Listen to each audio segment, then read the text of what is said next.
Et coucou tout le monde. Voilà, le micro est toujours pas activé, c'est formidable. Si c'est bon, c'est activé, pardon. Et bah coucou tout le monde, c'est Ulora. Bienvenue dans ce neuvième tome des chroniques BD d'Ulora. Donc la chronique où je vais parler des bandes dessinées que j'ai pu lire dans le mois de septembre, le mois précédent. Je triche un peu ce mois-ci. J'ai rajouté deux, vu que je m'attends à ce que le mois d'octobre soit bien chargé et qu'on est déjà le 7 octobre. J'ai un peu triché, j'ai mis quelques bandes dessinées que j'ai lues cette semaine. Bon, petite entorse, hein, mais c'est pas grave, ça permettra d'avoir un mois d'août, d'octobre, bon, un petit peu plus, un peu moins chargé. Ce que vous avez entendu juste avant, pendant l'attente, c'était Maybe Magic Won't Die a Horrible Death Today, du groupe Stick Sleep, et qui est sur la bande originale du comics. Oui, oui, c'est une bande originale de comics, hein, by the Horns, dont on va parler un petit peu plus tard, hein, d'où le passage de la musique, parce qu'on s'est dit ça pouvait être sympatoche. Donc toi, je te pose. Euh, donc ce mois-ci, on va retrouver toujours comics, dessinés, manga, hein, toujours ne pas un peu de tout. Peu de manga, aussi un petit peu comme le mois dernier, très peu de manga, hein, mais il y en aura. Et sinon, reste comics, super-héros, bande dessinée, voilà. Et bah on va commencer sans plus tarder. C'est parti. Et on commence tout de suite avec Thieves and Dry. Hop, ici. Si j'arrive à agrandir quand même mes notes, ce sera mieux. Voilà, donc, pour l'histoire de Blitz and Dry, nous sommes dans un univers cyberpunk. Il y a des vampires, pourquoi pas, qui cohabitent avec les humains, tout qui se passe plutôt bien, et on va suivre en fait deux agents de police, une humaine et un vampire, qui collaborent ensemble, voilà, qui cherchent d'ailleurs un tueur de vampires, qui partent enquêter. Après, voilà, comme dans toute cohabitation, il y a un moment où ça se passe mal et tout l'univers idyllique n'était pas aussi idyllique qu'il n'y paraît. Creuser un petit peu. Euh, Concernant la création du comics, j'arrive pas à comprendre comment ce livre a pu exister. Pour résumer un petit peu, c'est une collaboration entre des studios japonais et Vault Comics, qui est un éditeur de comics aux États-Unis. Et donc, au travers de Hiroshi Koizumi, qui est le créateur, et Eiji de Santo, euh, et ben, ils ont mélangé un petit peu leurs différentes cultures pour faire venir Ninja. Donc, ça, c'est vraiment les créateurs, parce que derrière, on a un scénariste qui est Elliot Saral, donc, qui a travaillé sur Quantum Woody, Divinity, il a fait quoi d'autre aussi, Bloodshot, des titres de l'univers Valiant, hein, que vous commencez à connaître maintenant, en plus on en reparlera aujourd'hui. Et aussi, c'est dessiné par Dick Kwan, qui j'ai trouvé des travaux sur Changxi.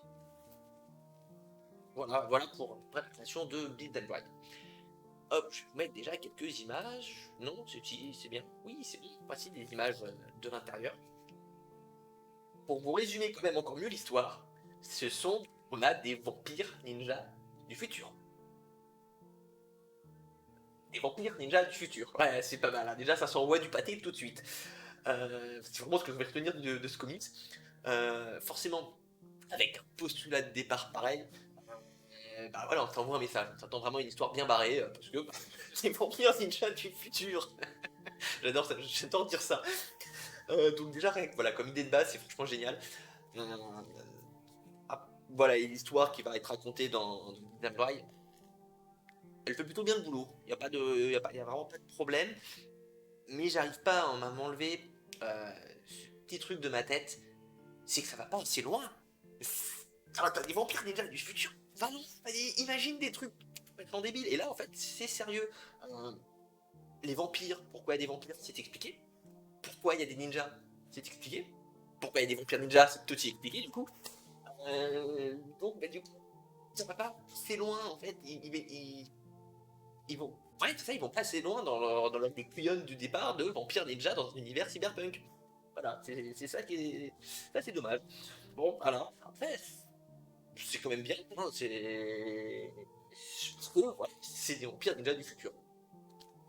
Donc bah voilà, si vous avez envie de faire une petite lecture un petit peu barrée sans plus, mais voilà, avec un postulat de départ quand même assez coudon, comme je viens de le dire, Beats in Braille, c'est vraiment sympa. Donc c'est édité aux éditions Head Comics. Puis en plus j'aime beaucoup la couverture. C'est aussi pour ça que j'ai pris ce livre. Ah, et aussi parce qu'il y a des vampires ninja du futur, on le dira jamais assez. Je pense que je le répéterai à la fin, et rappelez-le moi si vous. Toi, tu dégages. Et on passait tout de suite à la suite. Attends, non, enchaîne bien là. Hop, c'est parti. Et le classique, Invincible, pour le tome 7. Terral 7, hein. Encore un bon petit pavé. Hein. Pour faire un comparatif. Hein. Pas tout à fait la même épaisseur. Derrière. Paf. Du coup, pour cette histoire-là, on a la guerre contre les Viltrumites. Les Viltrumites sont les méchants extraterrestres qui vont conquérir à l'univers, comme ça. Et donc ça, cette guerre va enfin commencer. Et donc au scénario, c'est toujours Robert Kirkman, Walking Dead, Peter Song et d'autres. Et on a toujours Ryan Otley au dessin qui est depuis 2018, il fait du Spider-Man. Voilà, les images classiques, on commence à connaître la formule, hein. Donc on a des combats dans l'espace, hein. Voilà, c'est la guerre. Donc, j'ai quand même pas grand chose à dire de plus sur Invincible par rapport à tout ce que j'ai pu dire déjà dans le tome 6. Par exemple, sur Interral 6, j'avais dit que c'était globalement génial, Disney Invincible. Donc je vais vous répéter la même chose. C'est génial, Disney Invincible.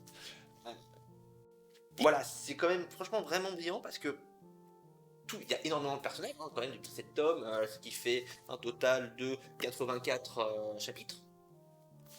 Donc on a eu beaucoup de personnages et on arrive à s'attacher à tous les personnages, qu'ils soient amis ou ennemis. En sachant que dans ce volume, la frontière entre amis et ennemis, elle commence à être plus aussi. Enfin, elle commence à être poreuse, hein, je veux dire. Voilà. Le récit est beaucoup moins manichéen qu'il pouvait l'être avant. Déjà qu'il l'était. Non, pas de nuance, il l'était. Là, voilà, il commence à y avoir les frontières sont un petit peu poreuses. On a deux arcs. Donc, un premier arc avec la bagarre. Et un deuxième arc où Robert Kirkman replace ses pions pour la suite. Donc c'est un petit peu plus podé, beaucoup plus psychologique. C'est là où justement amis et ennemis, ça va peut-être un peu commencer à se rapprocher. Toujours avec l'interrogation, on est un super-héros, mais qu'est-ce que faire le bien? Comment je fais le bien? Voilà, est-ce qu'en faisant le bien, je ne fais pas du mal? Je ne sais pas. La réponse peut-être dans Invincible tome 7 ou dans le tome 8 ou dans les suivants. Voilà, j'essaye de pas trop spoiler, d'être mystérieux, ça marche pas du tout, mais c'est pas grave. Qu'est-ce que je voulais dire de plus? Oui, un point négatif, parce que c'est vrai que je l'ai lu en début septembre, ce volume. Un point négatif, c'est qu'il y a énormément sur cette page là, par exemple, on a le personnage qui est situé à gauche. Oui, c'est à gauche, enfin, c'est pas le grand extraterrestre, le jeune homme métallique, Tech Jacket. C'est un personnage qui vient d'apparaître là-dedans, dans Invincible, alors qu'il a une série à lui. Et il y a énormément de moments où il y a voir tel Tech Jacket, voir Les Gardiens du Globe, voir d'autres séries. Bon, bah oui, voir d'autres séries aussi. Donc maintenant, on est vraiment obligé de tout lire pour cerner toute la série. Et moi, je n'ai pas tout lu puisque toutes les intégrales ne sont pas sorties. Tech Jacket et Les Gardiens du Globe vont avoir un intégral. Je ne sais pas quand elles sortiront, mais elles sortiront très probablement. Regarde, peut-être écrit à la fin. Oui, intégral apparaître. Bah voilà, donc elles vont sortir. Je lirai ça à ce moment-là. Je vous ferai le compte rendu. Mais bon, voilà, là, pour l'instant, je ne sais pas qui c'est et ça m'embête. Donc voilà, c'est le petit point négatif, mais foncez lire Invincible, c'est vraiment génial. Les intégrales, ça permet de moins de les lire. Tout d'un bloc. C'est un volume intégral, ça représente deux volumes de pas l'intégral. Voilà pour Invincible. Pas derrière, et on va passer au suivant. Et c'est les frères, les pires super-héros du monde, les deux frères Quantum et Woody. Donc, Quantum et Woody, on va les rappeler, ce sont deux frères que absolument tout oppose, hein, ils ont été adoptés. Et toutes les 24 heures, ils doivent frapper leur bracelet, là qu'on peut voir sur droite ou gauche, pour ne pas disparaître. Sinon ils disparaissent, on sait pas trop où, mais ils disparaissent. Chacun a un pouvoir. Woody peut tirer des rayons, on va dire des rayons laser avec ses doigts, avec ses mains. Et pendant que Toom, lui, c'est plutôt des boucliers. Donc on a l'épée et le bouclier d'un côté, plutôt le pistolet et le bouclier de l'autre côté. Mais voilà, quand on dit que les deux frères les opposent, c'est deux frères que tout oppose, c'est la preuve déjà. On a deux histoires dans ce livre. On a une première où il y a les deux frères qui s'embrouillent et puis il y a toute une histoire derrière en fond où ils se retrouvent mêlés un peu par hasard, mais bon, c'est très drôle parce qu'ils s'embrouillent. Et ensuite, la deuxième, une seconde où ils ont raté justement un clang, puisque leur c'était un peu clé, ça fait clang, et du coup ils sortent le verbe clang et donc ils ont raté un clang. Sur les histoires, au niveau des personnages, on a Daniel Kibble-Smith et Kano pour la première, et Elliot Rahal et Joe Esma pour la seconde. Donc Kibble-Smith, c'est un touche-à-tout. Il a travaillé pour la télévision, pour des sites internet, pour des journaux, et pour des comics, bien sûr. Et Kano, lui, quand il est passé par Marvel et DC, hein, le schéma classique. Et il travaille aussi sur les titres Valiant depuis un petit moment avec Les Voyeurs, David Toyo Harada, qui est très bien, lisez ça. Et Unity aussi. Ensuite, pour la seconde histoire, Elliot Rahal, on a parlé de BD plutôt, avec Bill Bryce, c'était lui qui était derrière ce scénario. Et donc Joe Esma, c'est quelqu'un qui a quand même obtenu un Eisner Award pour sa série Morning Glory. Et puis après, il a fait aussi un petit peu de DC entre temps, et ensuite du Valiant avec Archer Armstrong, Quantum et Woody, du Face aussi. Donc voilà, c'est un peu des habitués de l'univers. Enfin, pour les dessinateurs, ce sont des habitués de chez Valiant. Alors, je vous mets les images. Donc j'ai mis des images des deux histoires, comme ça vous pouvez voir un peu les deux styles graphiques qui sont bien différents. Faut quand même le reconnaître. Mais en tout cas, sur sa première histoire, là, on retrouve très très bien l'esprit, en tout cas, de Quantum et Woody. Les deux frères qui ne peuvent pas se piffer, c'est toujours très drôle. On se rend compte du coup que leur plus grands adversaires, c'est eux-mêmes. Il n'y a pas d'autre façon de le dire. Et la deuxième histoire, le postulat de départ, enfin, les scènes sont dire débiles, non, pas tant que ça, voilà, c'est des situations un peu cocasses. Le bien, cocasse. Enfin, c'est un peu, ouais, c'est humoristique, c'est drôle. Les situations sont drôles, mais en fait, le ton est sérieux. Du coup, je trouve pas le Quantum et Woody que j'aimais bien. C'est pas aussi déjanté que la première histoire. On voit bien la différence. En termes de dessin aussi, c'est plus réaliste, donc plus proche de ce qu'on avait l'habitude de voir avec Quantum et Woody. Mais ça reste voilà classique dans le découpage. Hein, voilà. Là, on a une page de une planche de la seconde histoire. Hein, voilà, bien, c'est découpé par case, ni rien. Alors que c'est toujours découpé par case hein, sur celle-là. C'est la première histoire, mais on voit qu'il y a quand même un souci de montage de la page. Il y a, et même sur celle-ci, il y a quelque chose. Il y a quelque chose que on ne trouve pas dans une histoire. Ce qui n'est pas un reproche en soi. C'est bien d'avoir justement des styles bien différents, mais ça donne un ton beaucoup plus sérieux à l'histoire. Est-ce que quand on vous dit ont besoin de dessins sérieux, enfin d'être dans les clous de ce qui est fait habituellement dans les comics? Peut-être pas. Voilà, c'est la réflexion. Ils auraient peut-être pu aller un peu plus loin. Voilà donc pour Quantum mais Woody. Donc avant ça, il y a eu d'autres tomes Quantum et Woody. Je vous invite plutôt à lire d'abord les autres tomes avant de commencer Quantum plus Woody.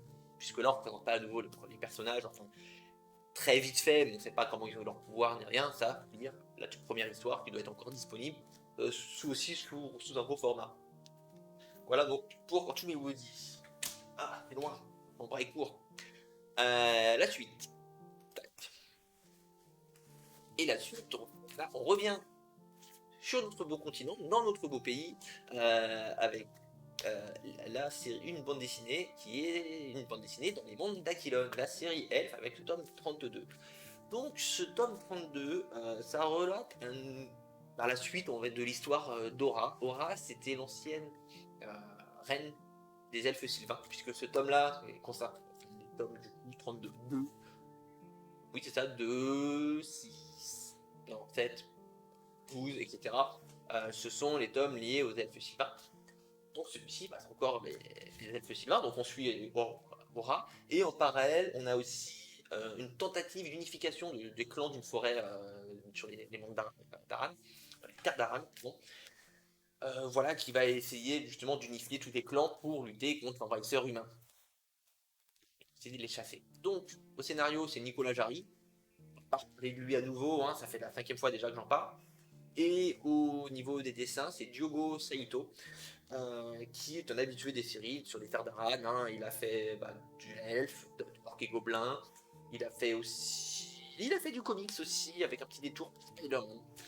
Mais là, on le retrouve pour elle. Les dessins, les voici. Alors, pareil.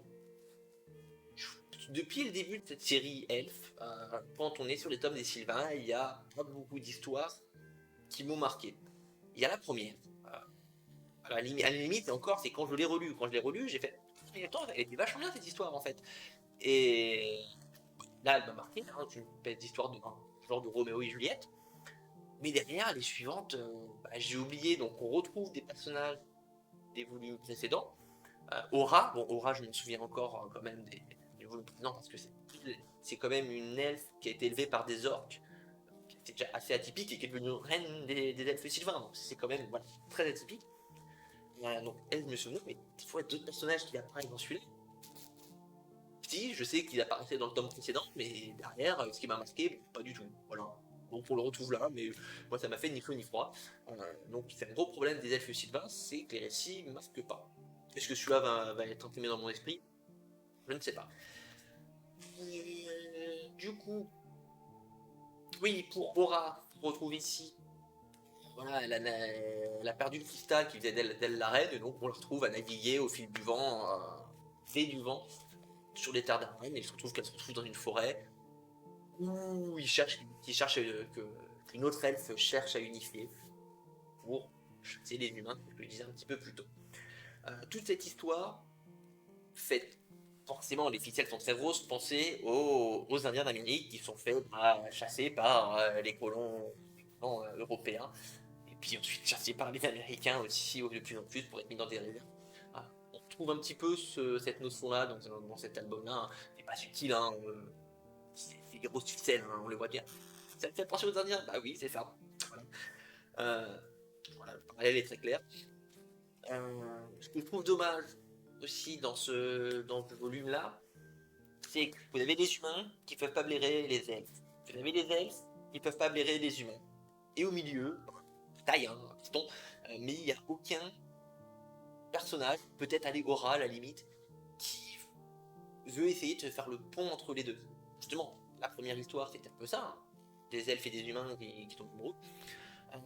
Chez les elfes bleus, on avait une histoire un peu similaire, les deux peuples qui peuvent pas se blairer, forcés de travailler ensemble, et du coup, les regards changent, et du coup, il y avait un côté positif. Et là, non, il n'y a pas cette nuance, et c'est peut-être ça qui est un peu dommage dans l'histoire. L'histoire, après, c'est du classique hein, chez les elfes, enfin, chez les tomes d'Aran, hein, ça suffit bien, hein, c'est agréable à lire. Est-ce qu'il va laisser un souvenir impérissable? Pas quand même, mais bon. Voilà, c'est lu, c'est un nouveau tome, c'est le 32. On a 31 ans.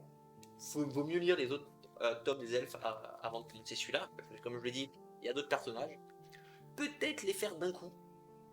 Comme ça, au moins, on se dit, mais oui, c'est rigolo, je le revois lui. Oui, bon, voilà. On a encore une fois une histoire qui va servir de prologue au des prochains tomes qui à venir, qui va s'intituler Les Guerres d'Aran. C'est aussi pour ça qu'ils ne peuvent pas se piffer, pour faire monter la pression. On prend son temps pour faire monter la pression. Mais là, ça commence à teaser beaucoup. Trop. Beaucoup trop.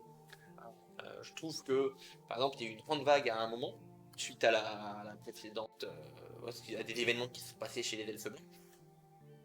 Ça a eu des répercussions dans l'univers des Terres d'Aran, mais ça a été évoqué, c'est le point de départ de ce scénario qui va conduire au Gardaran, mais on a déjà tout de suite passé à autre chose presque chez les autres peuples, on en parle finalement assez peu. C'est évoqué, mais on n'en parle pas.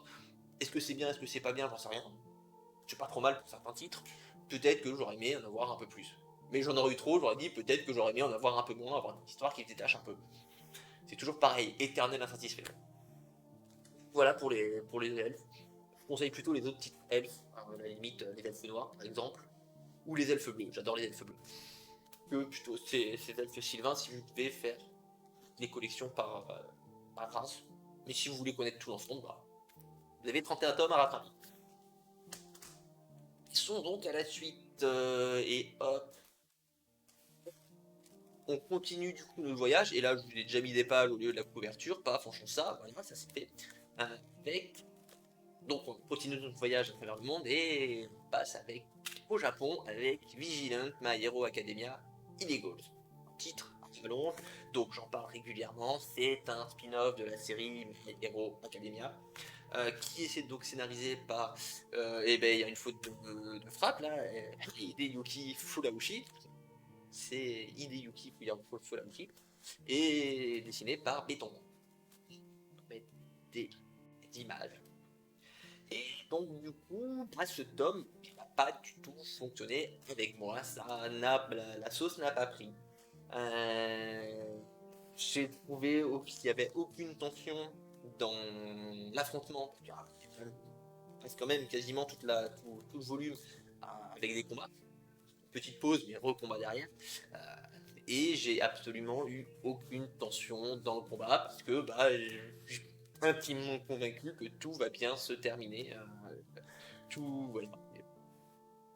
Voilà, tout est bien qui finit bien, je pense que ça va être ça. Si on fait un parallèle avec la série mère que je lis en même temps, hein, la série mère a aussi assombri son histoire. Mais ça fonctionne mieux. Et je vais mettre ça sur peut-être le compte déjà de l'ambiance de la scène. Dans la série principale, ça se passe déjà de nuit. Ici, ça se passe de jour. Et aussi, donc il y a la tenue du héros. Il est dans une tenue qui est très sombre, puis il fait nuit, donc ça n'est pas, il pleut. Allez, pluie, nuit, ça c'est. Voilà, on est dans le sombre. Donc il a sa tenue, c'est sombre, et qui est sale surtout, et qui est déchiré un petit peu de partout. Donc il a vraiment une dégaine bah, de super vilain, ça sent vraiment presque un monstre. Ici, l'autre super vilaine, qu'on avait déjà vu auparavant, qui avait une tenue sexy, non, elle a une tenue vraiment méchante, et elle a une tenue encore plus sexy. Et c'est pas juste en assombrissant l'inspo que ça va assombrir le récit, donc bon, ça marche pas trop, et puis bah les enjeux, toujours la série mère, le Izuku, il... il était tiraillé un petit peu par ce qui se passait, par les événements. Là, ici, nos personnages, bah non, ils ont une idée fixe, ils y foncent, point, pas de nuance ni rien. Donc, c'est pour ça que je ne crois pas du tout au fait que les personnages, ça va mal se terminer pour eux. Voilà, c'est un petit peu dommage. Ça prend pas. On verra quand même la suite, parce que je vais continuer. Parce qu'en plus, là, on est au tome 10. Je crois que l'auteur a prévu 15 ou 16 albums. Ça va peut-être pas tarder à se terminer au Japon. Donc, à partir de la fin, on va aller au bout. Hein. On fait les 2 tiers pour terminer. Je ne sais pas du tout ce qui va y aller, ce qu'il va pouvoir y avoir ensuite. Hein. Je pense que ça va terminer par les 5 prochains volumes avec de la baston. Bagarre. Point. Ok, donc voilà pour Vigilante, raté. Souvent j'étais bien emballé, mais là, non, raté.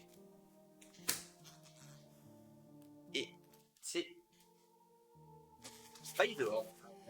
Je me suis trompé, c'était pas dans le bon ordre. La voici, By the Horn. C'est une couverture collector. Et coucou Bouboule, tu es en retard, mais tu es là. Donc tu as raté quand même déjà pas mal de titres, dont un titre qui parlait de Ninja Vampire du futur. Dommage pour toi. Hein. Je me dis que je leur dirais Ninja Vampire du futur parce que c'est génial. Ou Vampire Ninja du futur. Ça sonne mieux. Donc déjà, comment vas-tu? Et je vais repasser sur Bison. Bison, on est où? Je suis là, tac tac tac. Donc, nous suivons Alice. Alice qui est une jeune femme qui recherche la justice enfin, et la vengeance, et surtout, voilà, elle réclame la justice en tuant des licornes qui ont tué son amant, fiancé, son- un truc comme ça, enfin son amoureux. Voilà. Justement, il est mort sous les coups de sabot de licorne, donc elle s'est dit, je veux la justice, je vais me venger, je vais buter toutes les licornes. Donc elle va partir à la recherche des dernières licornes à travers le monde et elle va faire des différentes rencontres hein, qui peut-être l'amener à revoir son jugement ou pas. C'est ça qu'on va découvrir dans Visor. Faire des rencontres, donc des amis, des ennemis, un petit peu tout ça. C'est un récit classique. Juste après. Puisqu'on a Naso, pardon, qui est au scénario. Donc cette personne, il a un parcours un peu compliqué, assez atypique, puisque c'est donc un auteur de bande dessinée, de comics, mais aussi c'est un podcasteur qui est dans l'univers musical du métal. Et il a aussi un groupe qui s'appelle donc les Arctic Sleep, dont je vous ai passé le morceau en entrée de stream, en début de stream, de nouveau morceau qui s'appelait Maybe Magic Won't Die, Horrible Death Today, sur la BO, donc plus c'est la bande originale de By the Horde. Pour faire la traduction pour les non-anglophones, et par rapport à ceux qui n'ont pas compris mon accent tout pourri, c'est peut-être que la magie ne mourra pas d'une horrible façon aujourd'hui. D'une horrible mort aujourd'hui, c'est ça. Voilà. C'est un programme, donc voilà, ça donne un petit peu l'énergie du monsieur à travers son histoire, euh, qui est quand même une fille qui chatte des licornes. Et on a donc au dessin Jason Moore, c'est la Mur, je ne sais pas, qui d'un jour avait déjà collaboré avec Nassau, parce que c'est lui qui met en scène, parce que c'est aussi Nassau qui mettait en scène Mythorn, logique puisque c'est celui-là qui a dans les mains, et aussi donc, non, celui qui mettait en scène c'était Jason Moore pour Mythorn, et aussi pour Voracious. C'est moi une note qui écrit n'importe quoi. Et j'ai retrouvé aussi des dessins, mais j'ai pas trouvé cette bande dessinée en tout cas à l'achat, enfin j'ai trouvé nulle part. Donc j'ai des dessins sur la série Red Agent Island of Dr. Moreau. L'île de Dr. Moreau, c'est une île où il y a des expérimentations avec d'hybrides humains, animaux. Voici les images. Pouf, pouf, pouf. Voilà. Déjà en plein cœur d'un récit campbellien, pardon. Joseph Campbell, c'est l'auteur du monomythe. Euh, ah merde. Le monomythe, c'est le voyage du héros. C'est-à-dire le héros, hein, il est tel qu'il est.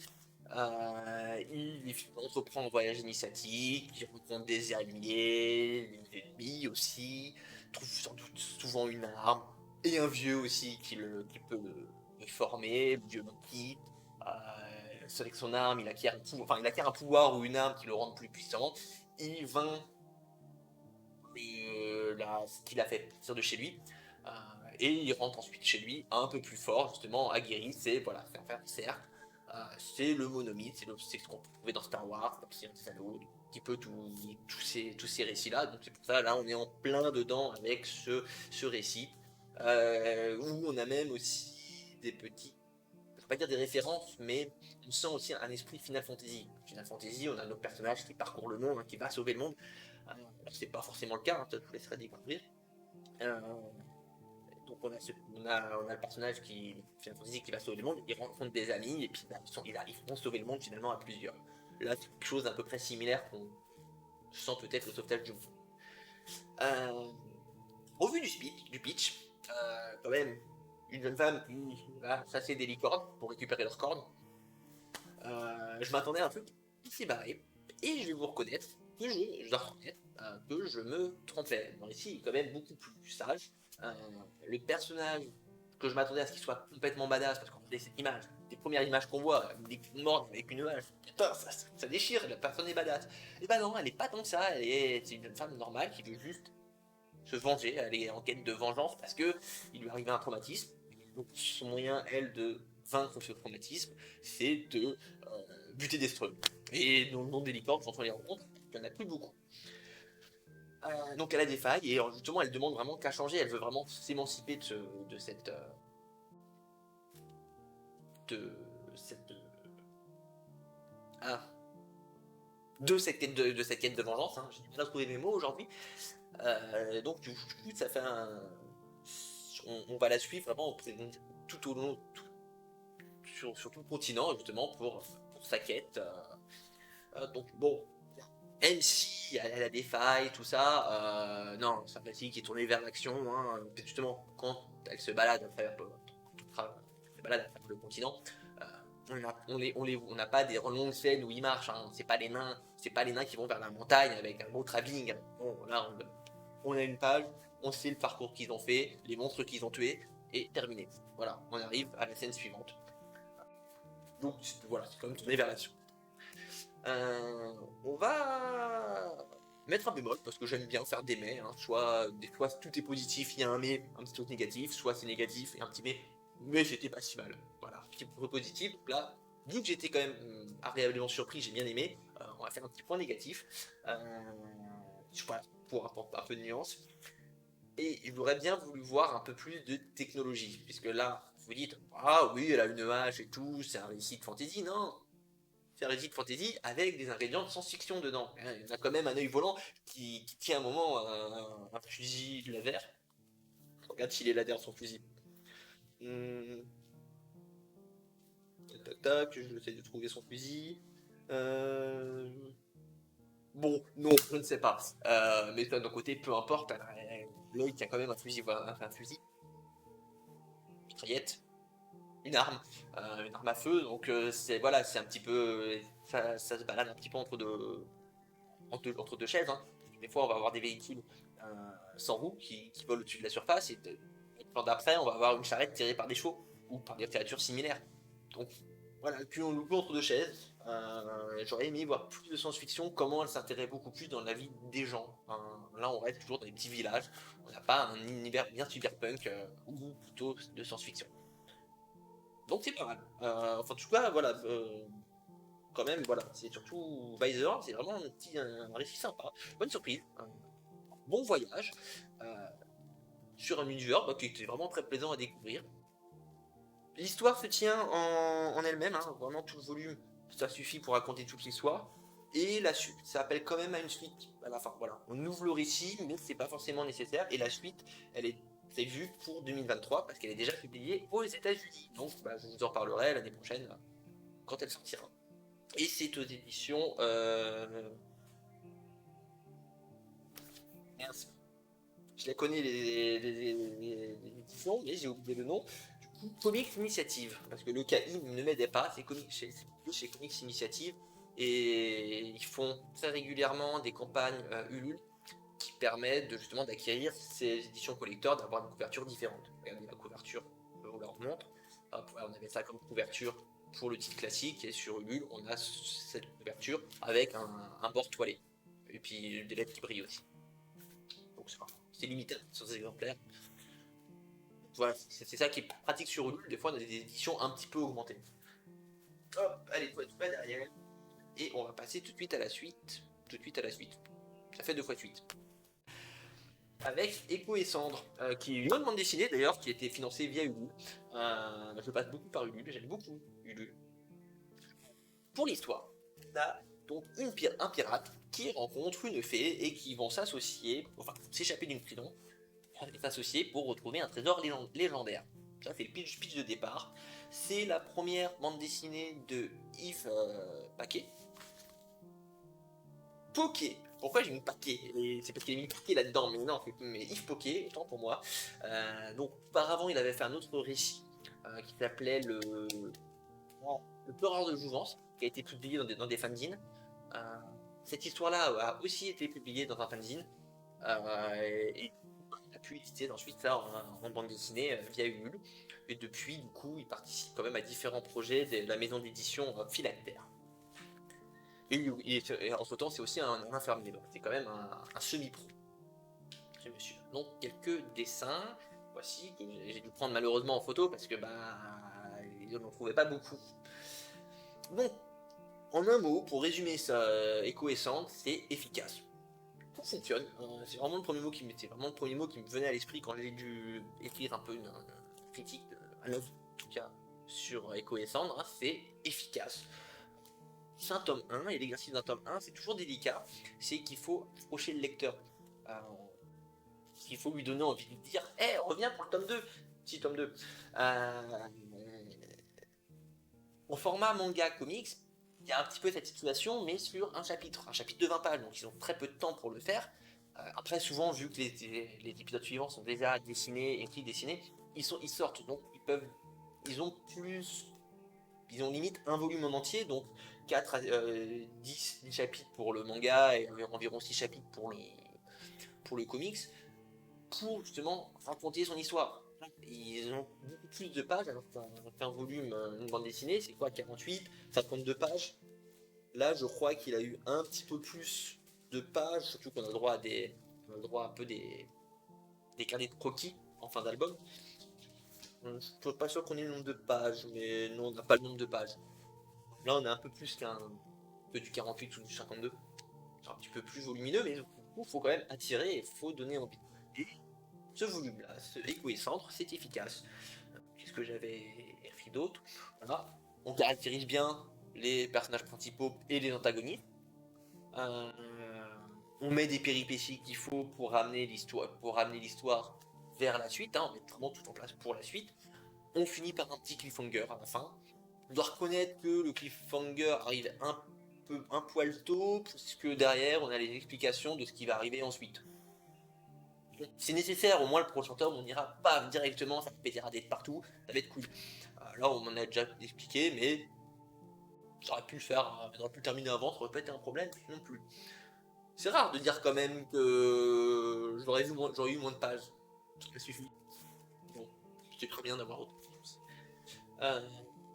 Bon, avec cette histoire, on a une histoire de pirate, dans la veine, allez, un mélange entre Pirates des Caraïbes et Peter Pan. Bah, Peter Pan, c'est surtout parce qu'elle présente une fée.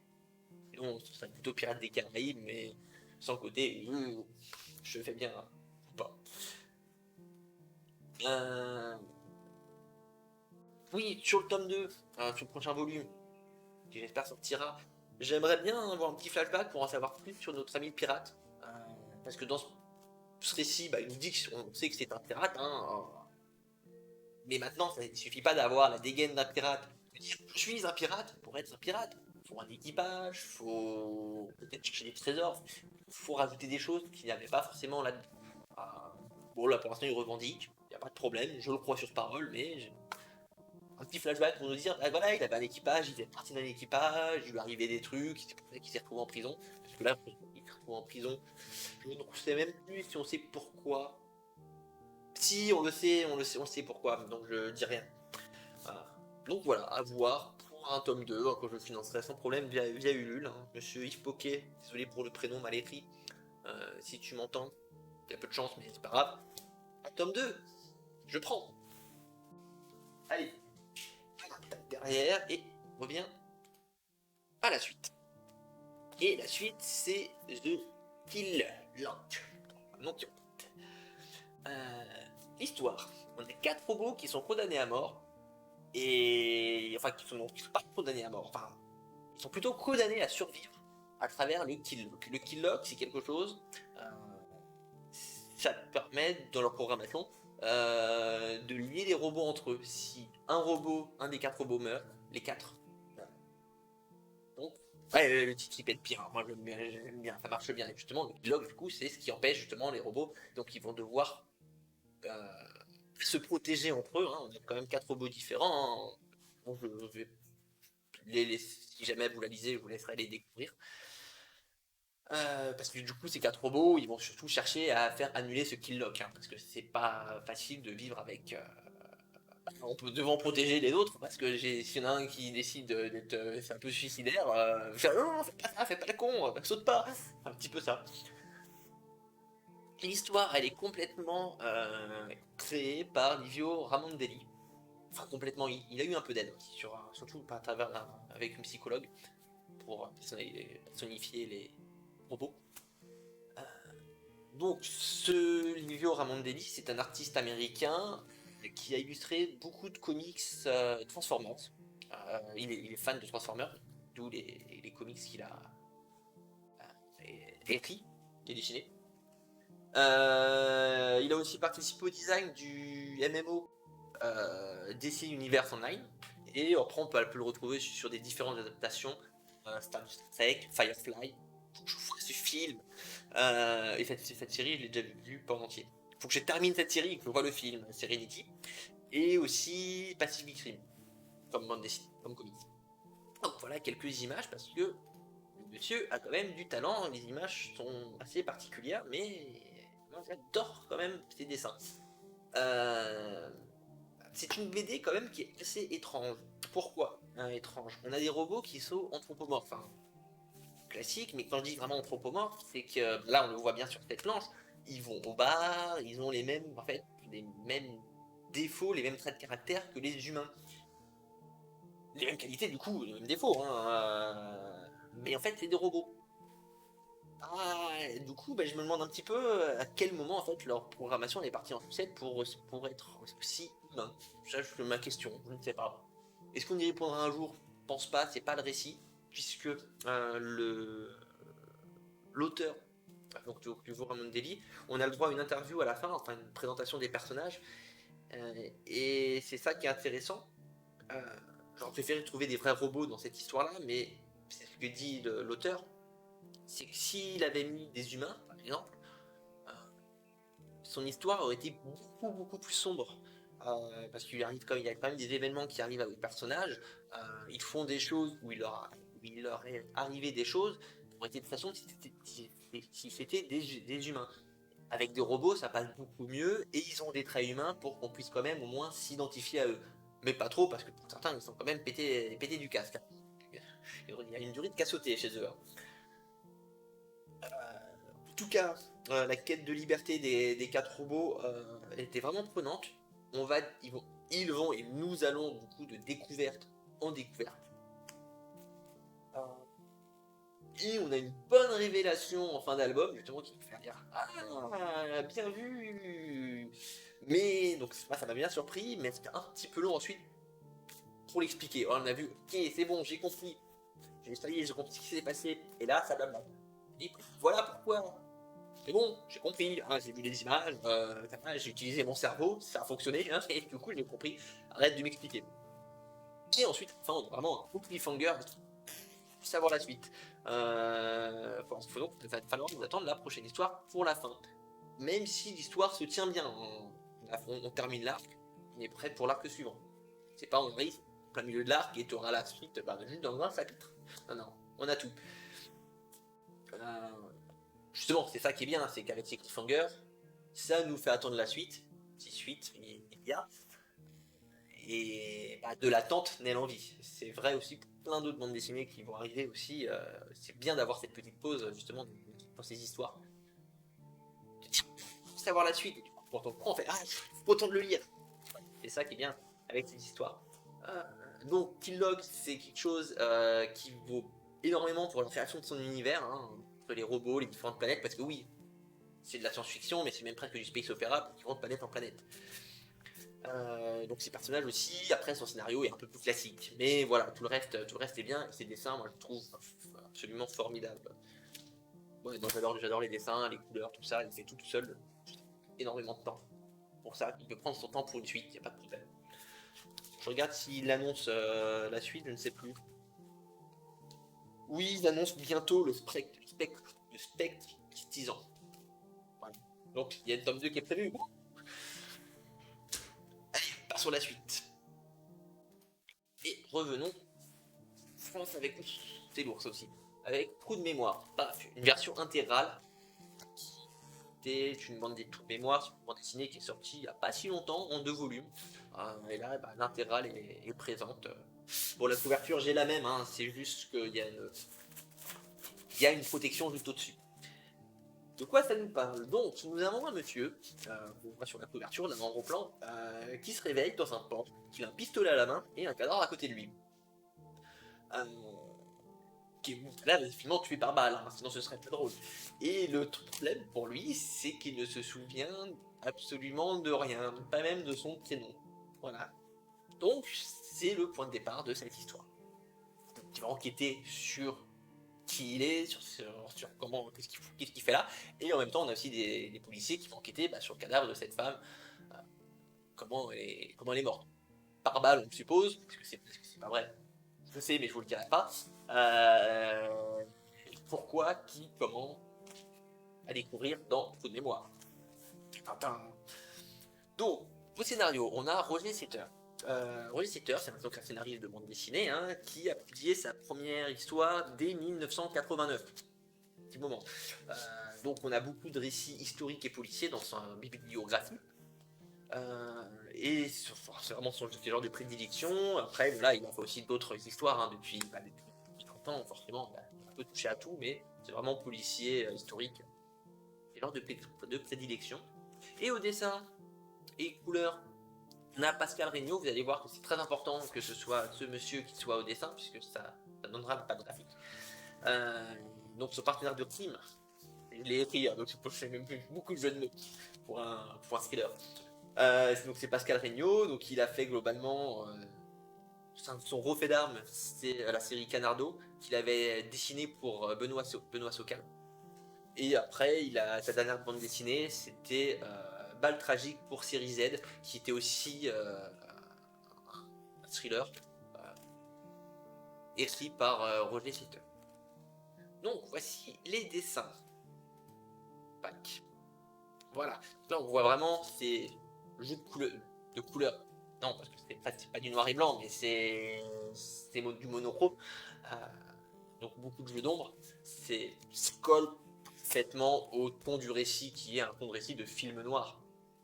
Et l'ambiance, l'époque, ça a tout du film noir. Les voix off, personne souvent justement dans des pulls séparés. Donc le dessin colle parfaitement. Pascal Regnault a le trait qu'il faut pour la série. Donc c'est une super enquête qui était à suivre. C'était vraiment une très très bonne enquête. Justement, d'en avoir deux côte à côte entre celle de la musique et celle des policiers qui vont peut-être se rejoindre. Justement, ils enquêtent sur la même chose, un peu sur la même chose. Donc ça rend le truc vraiment intéressant à suivre. Et Bob, bien le bonjour. Voilà, il y a tout qui fonctionne super bien au niveau de l'histoire, de la narration.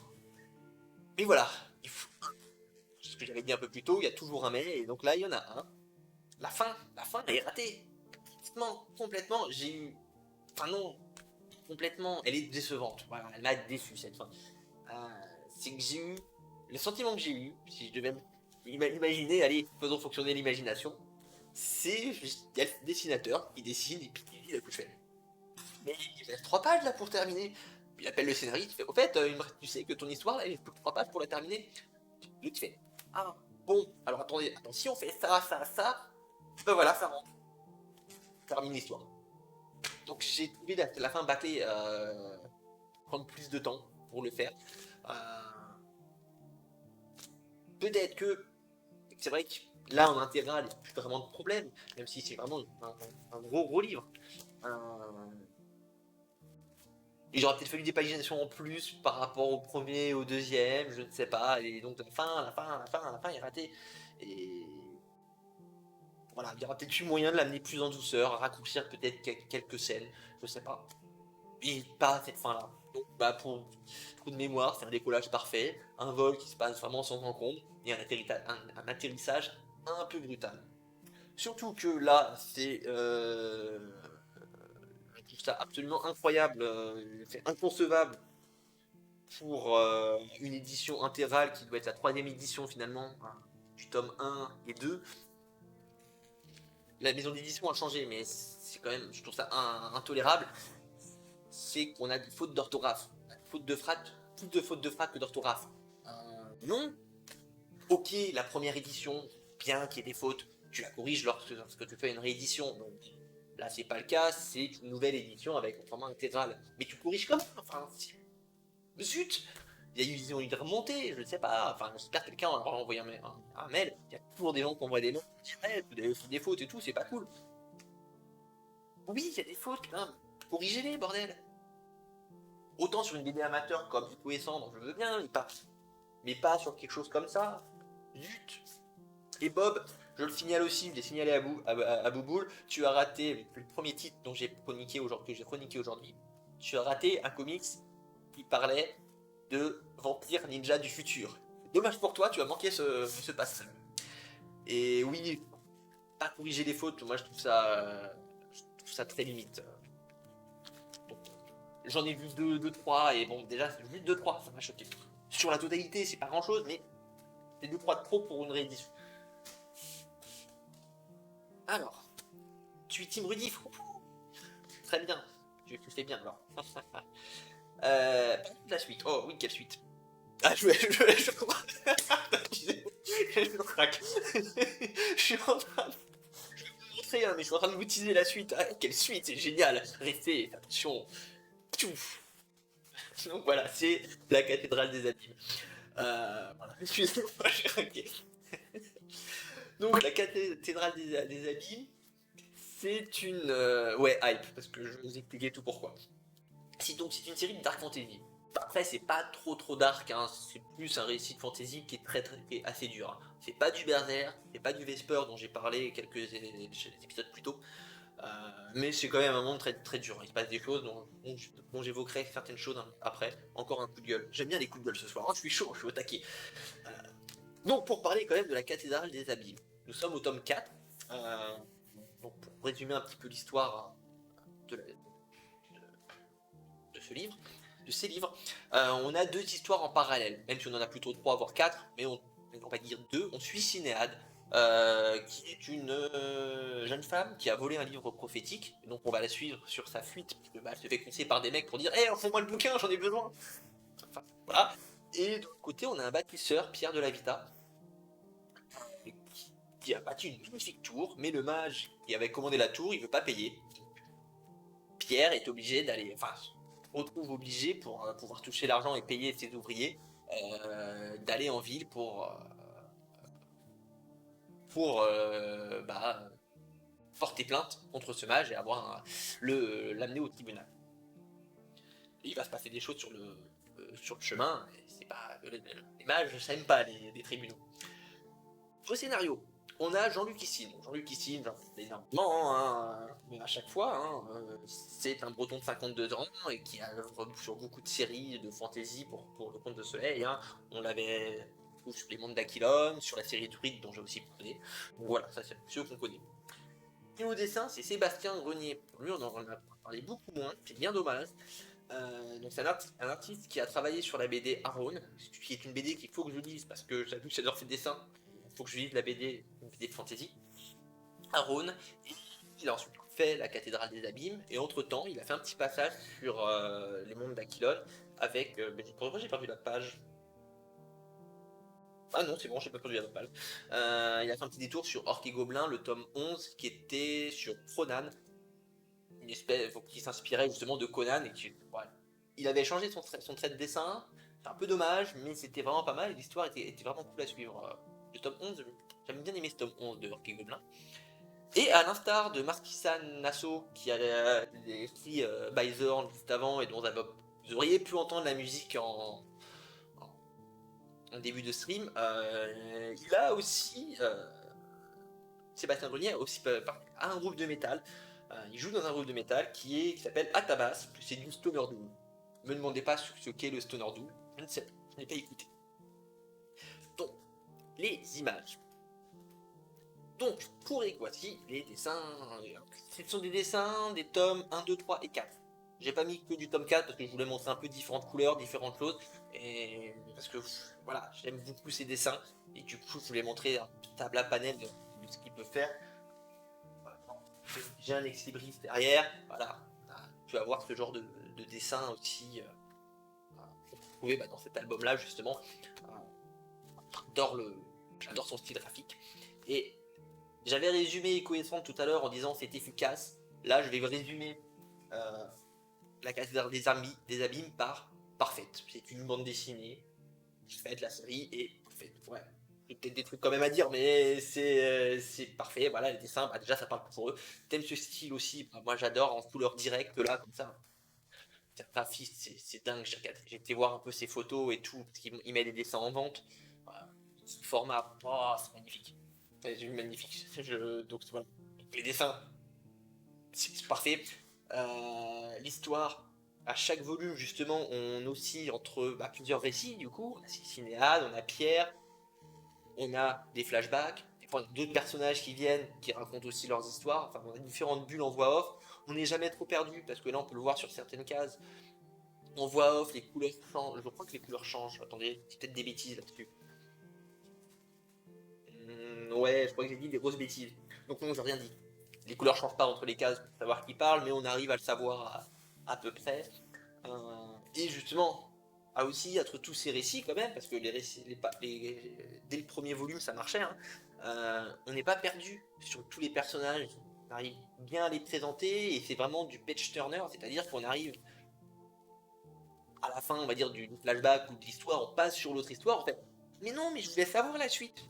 On tourne les pages, et une fois qu'on arrive à la fin de cette deuxième histoire, on fait oui, mais je voulais savoir la suite. Bon, c'est grave, je reviens sur la première, ou sur le flashback, je sais pas, ça dépend. Euh, donc voilà, c'est vraiment tous les cliffhangers de fin de page fonctionnent, ou au milieu de page, hein, les changements d'histoire, le cliffhanger de fin de chaque volume fonctionne à mort. C'est ce que je disais plutôt de l'attente naît l'envie. Quand j'ai vu que ce tome-là sortait, j'ai fait oh, trop bien, et là maintenant je vais attendre le 5 pendant une bonne année au moins. Ça va être long. Euh, Qu'est-ce que je voulais dire? Si, on va quand même parler un petit peu de ce tome 4. Ce tome 4, c'est un album de transition. Il n'y a pas forcément beaucoup d'action, il n'y a pas de bataille comme on a pu avoir sur certains tomes précédents ou de combat. Là, voilà, l'auteur met ses pions en place pour la suite, hein, comme sur Elf. En plus, mais on s'ennuie pas non plus, hein. Attention, c'est pas parce que c'est un album de transition qu'on va s'ennuyer, c'est que vu que tous les personnages ont été présentés auparavant, des nouveaux arrivent aussi, on est content de les retrouver un petit peu dans le plus dans des échanges. Donc ça rend toujours. C'est toujours bien de les voir, c'est sympa de les voir se balader dans des environnements un peu plus calmes. Voilà, c'est vraiment. Moi je trouve ça du rentard, c'est parfait. Lisez La Cathédrale des Abîmes. Je crois qu'il y a 6 volumes de prévus, donc on est bientôt à la fin, il reste encore 2 volumes. D'ici 2 à 3 ans, on aura la fin, je pense. Donc voilà pour La Cathédrale des Abîmes. Et j'avais dit que je ferais un petit coup de gueule parce que j'ai envie d'en faire un. C'est parfait, mais il y a quelque chose qui commence à me déranger dans beaucoup trop de récits, de séries, de films. C'est dès qu'on met surtout en dark fantasy, parce que là, on est presque obligé de pas y couper, mais c'est ça qui est dingue, c'est que dès qu'on va mettre un personnage féminin, qu'il soit principal ou secondaire, il y a souvent le problème, c'est que on va l'agresser sexuellement, voire la violer, hein, clairement. Systématiquement, on retrouvait ça dans Vesper. Là, dans celui-là, on a des personnages, on a un plan qui sont violés. J'en parle même pas. J'ai encore lu une autre bande dessinée, donc je prendrai le mois prochain, on a un personnage qui se fait violer aussi. Typiquement, un personnage féminin, pour les caractériser, il faut qu'il soit agressé. C'est souvent pareil, les séries, c'est souvent le cas. Non, à des moments, on peut très bien, même si par rapport aux survivants, enfin oui, pour ce qui leur arrive, euh, c'est grave, mais si on peut peut-être zigouiller la femme de quelqu'un sans la violer, ça va pas changer le traumatisme de la personne qui reste. Et puis même, on peut attaquer, on peut faire des choses à côté. C'est horrible ce que je dis, mais on peut tuer des enfants, on peut tuer un mari. C'est ce qui se passe by the Horn, par exemple, sans devoir agresser la nana. Donc bon, il y en a un petit peu marre justement de tous ces viols dans les récits, surtout faut le derrière c'est dessiné. Ils ont envie de faire ça. Je comprends pas non plus, il y a moyen de faire autrement.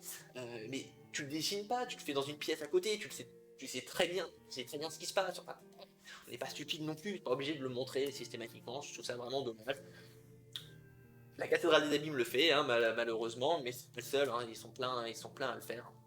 Voilà, du petit coup de gueule. Pour repartir sur une note positive, j'ai pris aussi les couvertures des autres volumes pour vous les montrer, pour vous dire lisez ça, lisez la cathédrale. C'est parfait. Donc là c'est le tome 4. On a par ici, on a le tome 1. Hein. Voilà comment j'ai craqué. Hein. C'est par celui-là, c'est par cette couverture que tout est venu. Hein. Cette jeune femme en train de pleurer avec son épée ensanglantée juste à côté. Ça me parlait. Sinon, je ne suis pas une jeune femme en train de pleurer avec une épée ensanglantée, mais je sais pas, c'est ça. Voilà, ça rentrait bien. La succession, c'est souvent plus forte émotionnellement que la violence brute. Oui, aussi, mais voilà, tu peux, enfin, suggérer plutôt que montrer. Exactement. Ce serait ça, et encore, je ne sais même pas à suggérer un viol. Tu fais autrement, tu peux faire autrement. Il y a moyen de faire autrement. Mais non, c'est la facilité d'écriture. Comme le monomythe, c'est un truc classique, et bah ça, les agressions sexuelles, c'est facile sur un personnage féminin. Ça m'énerve, ça m'énerve. Voilà. Ça, c'est le tome. Bah, c'est le tome 3. J'ai pas mis dans l'ordre, hein, on a ce monsieur. Hein. J'étais déjà amoureux de cette série au tome 3. Donc, du coup, là, ça marche aussi encore à mort, même si ce monsieur fait un peu peur.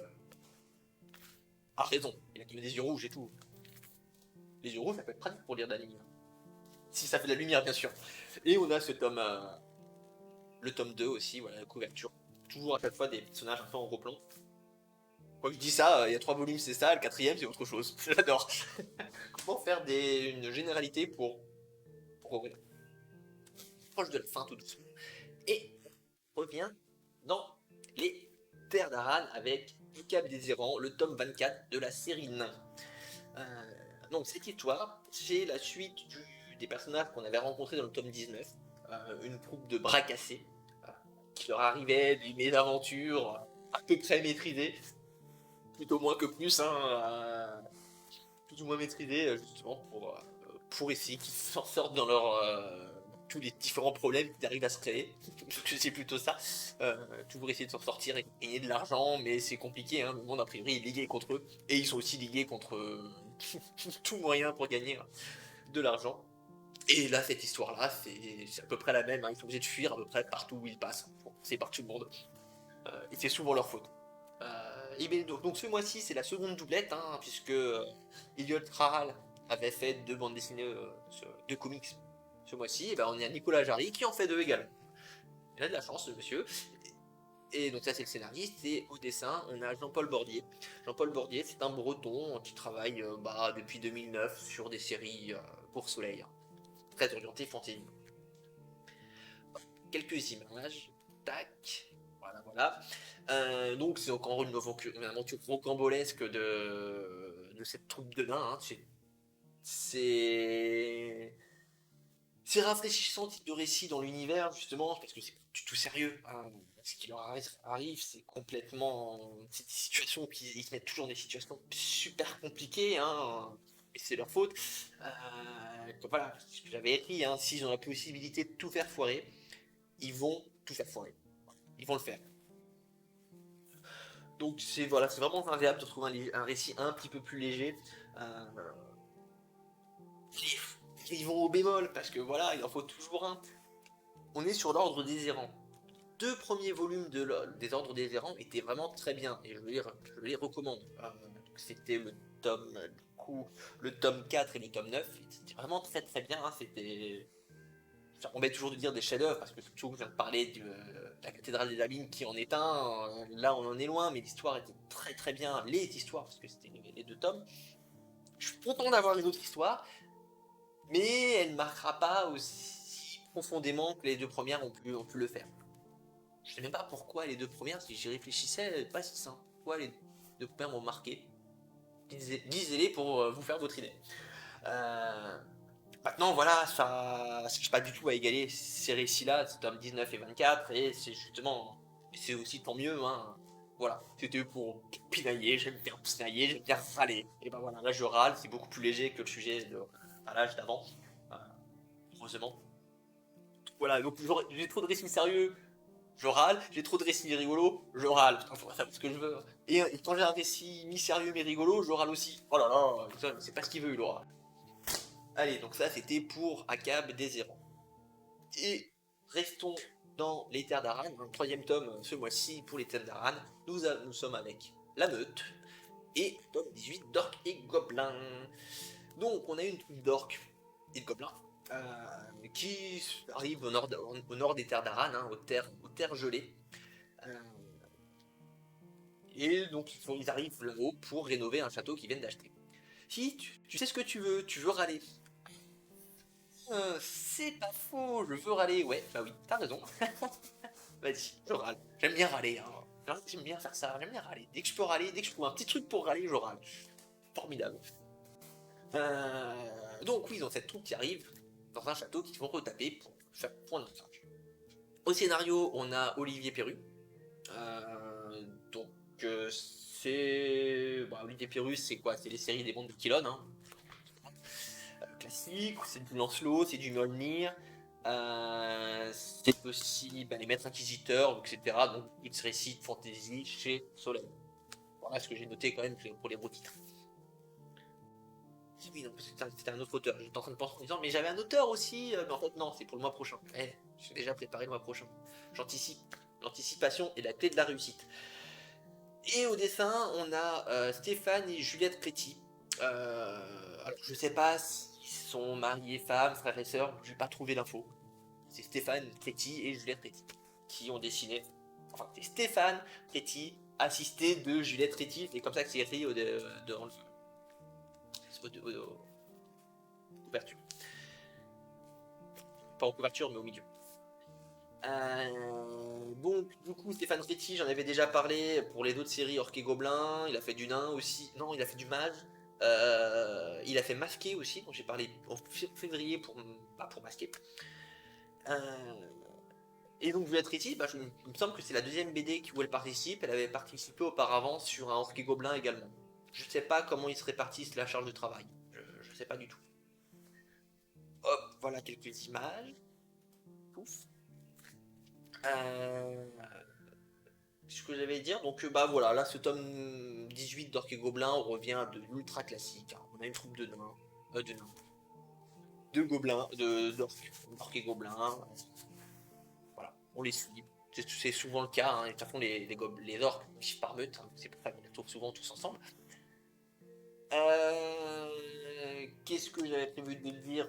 Voilà, oui, la situation de départ est un peu différente, hein, puisqu'ils cherchent, au lieu de chercher la bagarre comme une troupe de mercenaires classiques, ils cherchent plutôt à se sédentariser pour pouvoir ensuite faire autre chose. Et donc, vu qu'on va pas regarder juste des orques retaper une vieille bâtisse, il y a quand même un mystère qui couvre autour du château, des environs, des humains qui vivent à côté. Il y a quand même quelques petites péripéties. Ils ont quelques petites péripéties à vivre. Donc voilà, c'est un tome classique des orques et gobelins, comme des nains. Voilà. C'est des bons récits, ça fait très bien, c'est très joli. Pour que ça aille plus loin, faut un récit qui élève un peu le niveau. Maintenant, c'est quand même toujours des bons récits. Hein. La série n'est pas tirée vers le bas. Là. C'est quand même des bons récits. Toujours agréable. Les dessins, c'est toujours aussi un peu vers le haut. Même si je dois reconnaître que les dessins, les traits sont un peu plus grossiers que d'habitude. J'ai refeuilleté un petit peu ces différents récits sur les mondes d'Aran.